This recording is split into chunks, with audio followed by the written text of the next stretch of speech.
నమస్కారం. వార్తలకు స్వాగతం. ముందుగా ముఖ్యాంశాలు. రాజ్భవన్లో గవర్నర్ అబ్దుల్ నజీర్తో ముఖ్యమంత్రి నారా చంద్రబాబు నాయుడు భేటీ.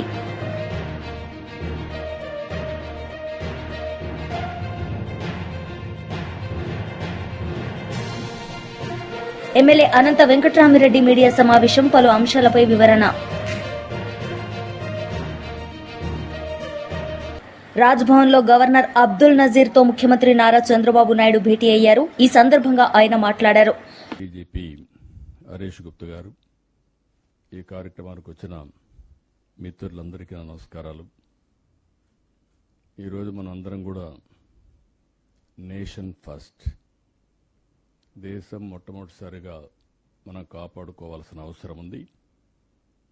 దేశంలో ఎలాంటి సమస్య వచ్చినప్పుడు కూడా భారతదేశంలో ఉండే ప్రతి ఒక్క వ్యక్తి మేమందరం సంఘటితంగా ఉంటామని చెప్పడమే కాకుండా అందరం కూడా ముందుకు నడవాల్సిన బాధ్యత మనందరిపైన ఉంది. ప్రపంచ శాంతిని పట్టి పీడిస్తున్న సమస్య ఉగ్రవాదం. తీవ్రవాదం కానీ ఉగ్రవాదం కానీ ఇవన్నీ కూడా మనం చూస్తే ఆ దేశం యొక్క అనిశ్చిత పరిస్థితికి, ఆర్థిక ఇబ్బందులకి, అన్ని సమస్యలకి దోహదం చేసే పరిస్థితి వస్తుంది. అలాంటిదే పహల్గాంలో ఉగ్రవాదులు చేసిన మారణకాండ. కేవలం పర్యాటకులపై చేసింది కాదు. ఇది ఒక మాటలో చెప్పాలంటే వాళ్ళు ఏ విధంగా చేసినా భారతదేశాన్ని యొక్క శాంతి సుస్థిరతలపైనే దెబ్బతీసే పరిస్థితికి వచ్చారు. ఇలాంటి సమయంలో మనం అందరం కూడా మతాలకు, కులాలకు, ప్రాంతాలకు అతీతంగా ముక్త కంఠంతో దేశం అంతా కూడా దీన్ని ఖండించాల్సిన అవసరం ఉంది. ఆ రోజే మనందరం ఖండించాం. మనందరం ఇప్పుడు మాట్లాడిన విషయాలు మనం ఆలోచిస్తే అందరిలో ఒకే భావన, నేషన్ ఫస్ట్, వీఆర్ ఇండియన్స్ అనే భావంతో మనం ముందుకు పోయాం. అదే సమయంలో జరిగిన నష్టాన్ని తిరిగి తెచ్చుకోలేం. ఆ దాడిలో చూస్తే 26 మంది అమాయక ప్రాణాలు కోల్పోయారు. నేను కూడా పోయి చూశాను. వాళ్ళ బాధ ఒక విధంగా చేయాలంటే ఎవరు తీర్చేది కాదు. అయితే మీరు ఇంకొక పక్క చూస్తే అది జరిగిన తర్వాత మన రాష్ట్రంలో కూడా 2 చనిపోయారు. అలాంటి జరిగిన తర్వాత భారతదేశం కూడా ఉగ్రవాదం పైన ఎప్పటి నుంచో పోరాడుతున్నాం. ఆ పోరాటంలో ముందుకు పోవడం, దాన్ని ఉగ్రవాదం మీద పోరాడిన విషయం కూడా మనం చూస్తున్నాం. ఈ పరిణామాలు జరిగిన తర్వాత ఈరోజు మన దేశంలో మనం చూస్తే సరిహద్దుల్లో గడిచిన ఒక 5-6 రోజులుగా ఎక్కడ లేని టెన్షన్స్ వచ్చాయి. ఆ టెన్షన్స్ వల్ల ఈరోజు మన త్రివిధ దళాలు కూడా, డిఫెన్స్ కూడా వీరోచితంగా పోరాడారు. దేశభక్తితో పోరాడారు. కొంతమంది ప్రాణాలు కూడా పోగొట్టుకున్నారు. అందులో మన రాష్ట్రానికి సంబంధించినటువంటి తెలుగు బిడ్డ మురళీ నాయక్ కనీసం 22-20 సంవత్సరాల్లో ఏదైనా నేను చేయాలంటే ఈ దేశం కోసం నేను పనిచేయాలి, నేను మిలిటరీకి పోవాలని చెప్పి వెళ్ళడమే కాకుండా దేశ రక్షణకు పోయినప్పుడు ఓసారి ఒకవేళ ఎప్పుడైనా నేను చనిపోతే జాతీయ జెండా కప్పుకొని నేను చనిపోతానని కూడా ముందుగానే చెప్పాడంటే అది అతనికి ఉండే పట్టుదల. ఆ పట్టుదలతోనే ఈ సైన్యంలో చేరి వీరోచితంగా ప్రాణాలు పోగొట్టుకున్నాడు. ఇలాంటి అమాయకులు చాలామంది దెబ్బతినే పరిస్థితికి వచ్చారు. ఇక్కడ మనం గుర్తుపెట్టుకోవాల్సింది, భారతదేశం ఎప్పుడు కూడా వేరే దేశాలపైన యుద్ధం చేయాలన్న ఆలోచన ఎప్పుడూ ఈ దేశానికి లేదు. ఈ దేశం యొక్క ఆలోచన దేశ సార్వభౌమత్వాన్ని కాపాడుకుంటూ స్వయం ప్రతిపత్తిని ఎవరొచ్చినా మన మీద వస్తే మాత్రం మనం గట్టిగా ఉంటాం. తీవ్రవాదం కానీ ఉగ్రవాదం కానీ ప్రజల్ని బాధ పెట్టే ఎలాంటి సమస్యలను కూడా మనం ఎప్పుడూ ఉపేక్షించే పరిస్థితి ఉండదు. అలాంటి పరిస్థితుల్లో ఇలాంటి సంఘటన జరిగినప్పుడు ఇప్పుడు నేను మిమ్మల్ని అందరినీ చూశాను. ఒకే మాట మీద ఉన్నారు. అందరం కూడా ఏ కులమైనా, ఏ మతమైనా, ఏ ప్రాంతమైనా అందరం కూడా భారతదేశం కోసం పనిచేస్తామని ముక్త కంఠతో చెప్పారు. ఇందులో ఆంధ్రప్రదేశ్కి వచ్చినప్పుడు నేను మిమ్మల్ని అందరినీ ఎన్నో సంవత్సరాలుగా చూశాను. ఇక్కడ ప్రజాస్వామ్యంలో విభేదాలు ఉండొచ్చు, ఒక్కొక్కరు ఒక అభిప్రాయంతో సిద్ధాంతాలతో ఏకీభవించకపోవచ్చు. కానీ రాష్ట్ర భవిష్యత్తు వచ్చినప్పుడు, దేశ భవిష్యత్తు వచ్చినప్పుడు ఎప్పుడూ వెనకాడిన సందర్భాలు లేవు. రెండోది, మత విద్వేషాలు కూడా లేనటువంటి రాష్ట్రం ఈ ఆంధ్రప్రదేశ్ రాష్ట్రం అని చెప్పి కూడా నేను మీకు తెలియజేస్తున్నా. అందుకే మనందరం ఈరోజు సమావేశమై ఎవరైతే దేశ రక్షణలో ప్రాణాలు పోగొట్టుకున్న సైనికుల త్యాగాన్ని మనం ఒకసారి గుర్తు చేసుకుని వాళ్లకు సంఘీభావాన్ని తెలియజేయడానికి మనం ఇక్కడ సమావేశమయ్యాం. భారతదేశం చేసే పోరాటానికి మనం ముక్త కంఠంతో వారికి కూడా బీఆర్ఎస్ పార్టీ లీడర్ మీడియా సమావేశం నిర్వహించారు. ఈ సందర్భంగా ఆయన మాట్లాడారు. కానీ ఈరోజు ఆందోళనల మధ్య అందాల పోటీలు జరిగేదాన్ని మాత్రం ప్రజలందరూ కూడా ప్రశ్నిస్తూ ఉన్నారు.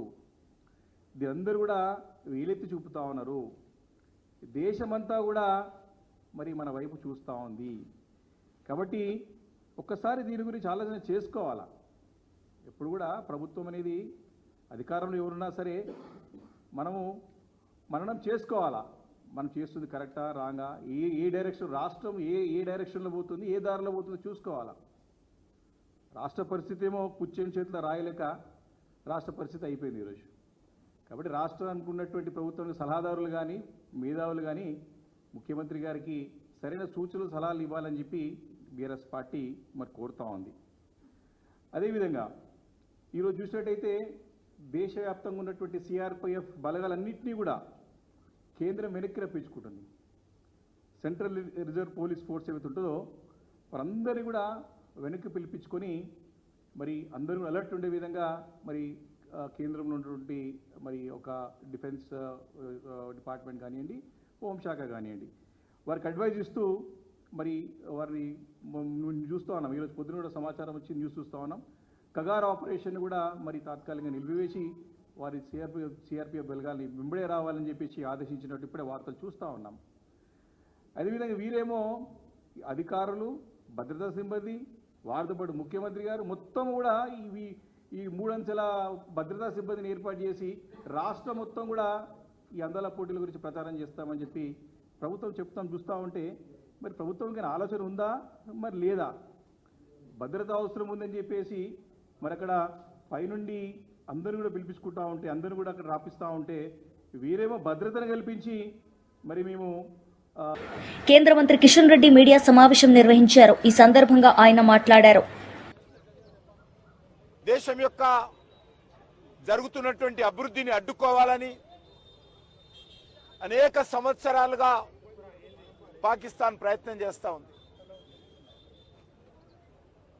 అనేక యుద్ధాలు చేయడం జరిగింది.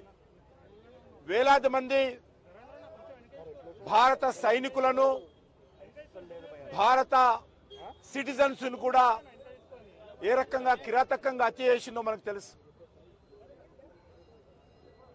మన హైదరాబాద్ నగరంలో కూడా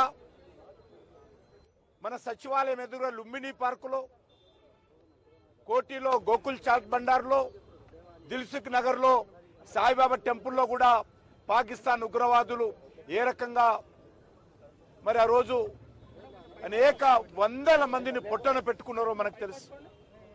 ఇది ఒక హైదరాబాద్ నగరమే కాదు, భారతదేశంలోని ఏ నగరానికి వెళ్ళినా పాకిస్తాన్ ఉగ్రవాద హత్యాకాండ ఏ రకంగా మన మీద జరిగిందో మనం తెలుసు. మనమందరం కూడా గత కొన్ని సంవత్సరాలుగా పాకిస్తాన్ వాళ్ళు చంపేవాళ్ళు, మనము చచ్చేవాళ్ళమనే విధంగా మనము పాకిస్తాన్ చేస్తున్నటువంటి అనేక రకాల అరాచకాలకు, హత్యాకాండకు మనం బలయ్యాము. కానీ ఈరోజు నరేంద్ర మోడీ గారి నాయకత్వంలో భారత సైన్యము ఏదైతే పహల్గామ్లో జరిగినటువంటి సంఘటనకు జవాబుగా మరి ఏ రకంగా 9 ప్రాంతాలలో వెళ్లి ఉగ్రవాదులకు సంబంధించినటువంటి శిక్షణా కేంద్రాలను, ఉగ్రవాదులకు సంబంధించినటువంటి ఇళ్లను ఏ రకంగా మట్టు పెట్టామో, మరి విరోచితమైనటువంటి మన సైనికులు ధైర్యంతో, సాహసంతో ఏ రకంగా పోరాటం చేస్తున్నారో మనం చూస్తా ఉన్నాం. ఈరోజు పాకిస్తాన్ భారతదేశం మీద జరిగినటువంటి ఉగ్రవాద దాడికి క్షమాపణలు చెప్పాల్సింది పోయి, లొంగిపోవాల్సింది పోయి, ఈరోజు మన దేశంలోని అనేక ప్రాంతాలలో సివిలియన్స్ ఉండేటువంటి, పౌరులు ఉండేటువంటి పౌర నివాసాల మీద దాడులు చేస్తూ ఉంది. సైనికులకు సంబంధించినటువంటి కేంద్రాల మీద దాడులు చేస్తూ ఉంది. అమాయకులైనటువంటి ప్రజలను మరి ఏ రకంగా కాల్చి చంపుతుందో మనం చూశాం. అందుకే ఈరోజు మన సైనికులు పాకిస్తాన్కి అనేక ప్రాంతాలలో బుద్ధి చెప్తా ఉన్నారు.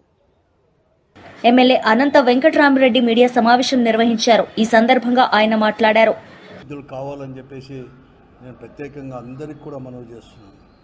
కాబట్టి అందరికి కావాలని చెప్పి మనం చేస్తూ మరొక మారు అతనికి జోహర్లు కూడా అర్పిస్తూ, నిన్న ముఖ్యమంత్రి చంద్రబాబు నాయుడు గారు ఈ రాష్ట్రంలో జూన్ 12 తిరిగి తెలుగుదేశం నాయకత్వంలో కూటమి ప్రభుత్వం ఏర్పడిన తర్వాత మరొక మారు కూడా విజిట్ కూడా రావడం జరిగింది. ఆయన విజిట్గా రావడము, హంద్రీ నీవాని సుజల స్రవంతి ప్రాజెక్టును కూడా కంప్లీట్గా కూడా సందర్శించడం, అక్కడ ఛాయాపురంలో మాట్లాడిన తీరు ఇవన్నీ చూస్తా అంటే చంద్రబాబు నాయుడు గారి చేతుల్లో ఆయన గమనిస్తే ఏమీ మార్పు రాలేదు. అతని రాజకీయ జీవితం అంతా కూడా అబద్ధాలు చెప్పడంలోతోనే సరిపోతుంది. ఈ మరొక మారు కూడా నిన్నటి రోజు అతని పర్యటన కూడా కేవలం అబద్ధాలు అన్నీ కూడా మరొక మారు చెప్పడం, వెళ్ళిపోవడమే చెప్పినాడు. అతను చేయని పనులు కూడా అతనే చేసినట్లుగా ఈరోజు చెప్పుకోవడము, ప్రచారం చేసుకోవడం మాత్రమే పరిమితమైనాడు తప్ప ఈ జిల్లాకు అదనంగా ఒక హంద్రీ నీవా వలన, ఇరిగేషన్ ప్రాజెక్టు వలన కానీ వనగూరేది ఏమాత్రం కూడా ఒక నిర్ణయం కానీ తీసుకోకుండా మరొక మారు ఈ జిల్లా ప్రజలకు, ముఖ్యంగా రైతాంగానికి, ఈ జిల్లా అభివృద్ధికి కూడా గట్టి దెబ్బ, అంటే ఒక ద్రోహం చేసిపోయినట్లు తప్ప మరొకటి కాదు అని చెప్పేసి కూడా మరొక మారు కూడా నిరూపించబడింది నిన్న పర్యటన కూడా. అతను ప్రారంభించిన నుంచి కూడా అతను ఏమీ చేయలేదు. కేవలం ప్రతిపక్ష పార్టీ పైన ఆరోపణలు చేయడం. జగన్మాతను అతను కానీ వారి యొక్క నాయకులు కానీ, ఆ స్థానిక నాయకులు, తెలుగుదేశం పార్టీ కానీ, మంత్రి గారు కూడా, ఉరవకొండ నియోజకవర్గం నుంచి ప్రాతినిధ్యం వహిస్తున్న కేశవ్ గారు కూడా కేవలం ఆ తెలుగుదేశం పార్టీ చేయనట్టుగానే ప్రచారం చేసుకోవడానికే ఆ సమావేశాన్ని, ఆ సభను కూడా ఉపయోగించుకున్నాడు తప్ప మరొకటి కాదు. జగన్మోహన్ రెడ్డి గారు ఉన్న 5 సంవత్సరాల్లో కూడా ముఖ్యమంత్రిగా ఉన్నప్పుడు హంద్రీ నీవాకు ఒక గంప మన్ను కూడా ఎత్తేయలేదు అని చెప్పడానికే పడరాని పాటలు కూడా పడ్డారు. ఇది గురిగింజ సామెత అనేది చాలా కూడా ఉంది. కానీ వారి కథ ఏమో చూసుకోవాల్సి పడింది. ఈరోజు ఈ కృష్ణా జలాలు అనేది చంద్రబాబు నాయుడు గారు చెప్పినట్టుగా ఏదో ఎన్టీ రామారావు గారు ఉన్నప్పుడే దాన్ని ప్రారంభించినట్టుగా, చంద్రబాబు నాయుడు గారు ఉన్నట్లే దాన్ని అంతా కూడా పనులు ప్రారంభించినట్టుగా ఈరోజు చెప్పుకొస్తూ పోయినాడు నిన్నంతా. కానీ ఇది కాదు. ఇది రాయలసీమ ప్రజల యొక్క కళ, పోరాటాలు. గత ఎన్నో దశాబ్దాల నుంచి కూడా పెద్ద ఎత్తున పోరాటాలు ఇవన్నీ కూడా చేశారు. కాబట్టి దాని ఫలితమే హంద్రీ నీవా ప్రాజెక్ట్. దాన్ని 1983 హంద్రీ నీవా సుజల స్రవంతి ప్రాజెక్ట్ అని చెప్పి ఓడిస్ దగ్గర ఎన్టీ రామారావు గారు ముఖ్యమంత్రిగా అయినప్పుడు ఫౌండేషన్ వేశాడు. పేరేమో చాలా అందంగా పెట్టారు.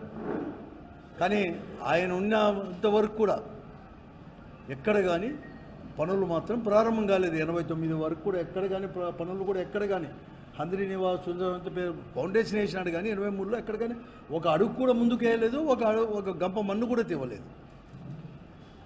తర్వాత 94లో కూడా మళ్ళీ మాట చెప్పారు తెలుగుదేశం పార్టీ వారు, పెద్ద మెజార్టీతో గెలిచారు. ఈ రాష్ట్రంలో చంద్రబాబు నాయుడు గారు, ఎన్టీ రామారావు గారు మాత్రమే. మాజీ మంత్రి సజ్జల రామకృష్ణ మీడియా సమావేశం నిర్వహించారు. ఈ సందర్భంగా ఆయన మాట్లాడారు. ఎన్నికల కమిషన్ పరిధిలోకి వచ్చిందని చెప్పి దాని ద్వారా ఎంత అడ్డగోలుగా వ్యవహరించారో, ఎంత రాజ్యాంగ విరుద్ధంగా రాజ్యాంగాన్ని ఉల్లంఘించి వైలెన్స్ క్రియేట్ చేశారో అందరూ చూసాం. ఇంకా ఆ తర్వాత ఏకంగా పరిపాలనలోకి వచ్చినాక ఒక పథకం ప్రకారం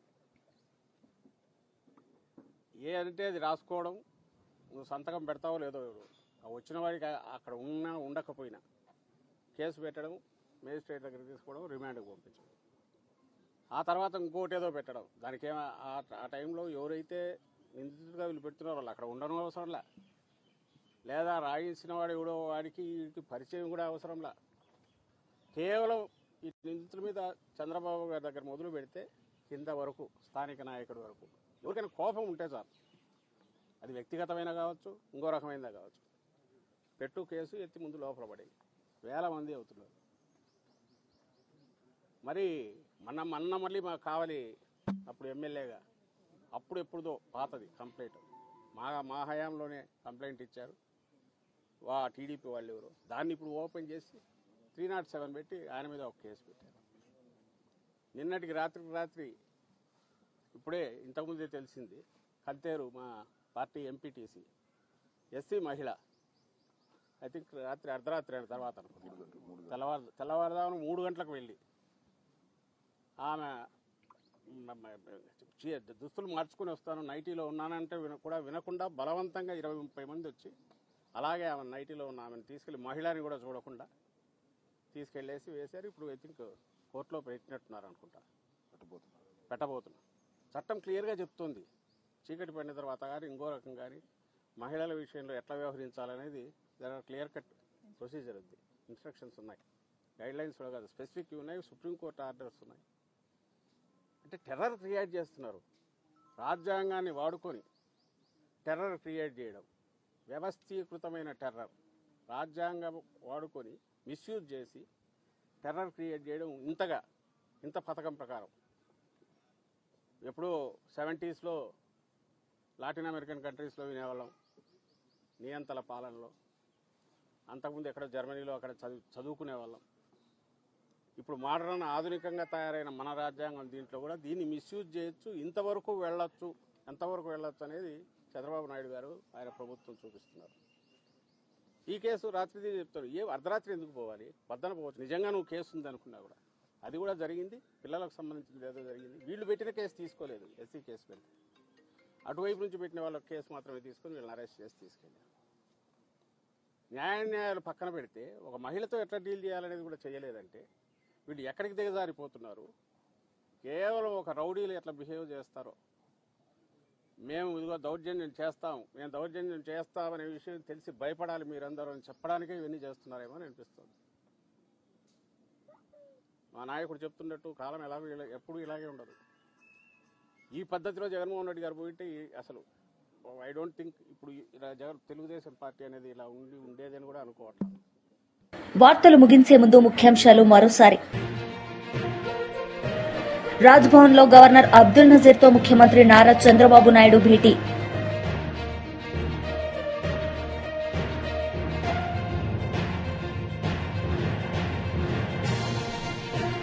ఎమ్మెల్యే అనంత వెంకట్రామిరెడ్డి మీడియా సమావేశం, పలు అంశాలపై వివరణ. ఈ వార్తలు ఇంతటితో సమాప్తం. తిరిగి ప్రసారమయ్యే వార్తల్లో మళ్లీ కలుద్దాం. అంతవరకు సెలవు, నమస్తే.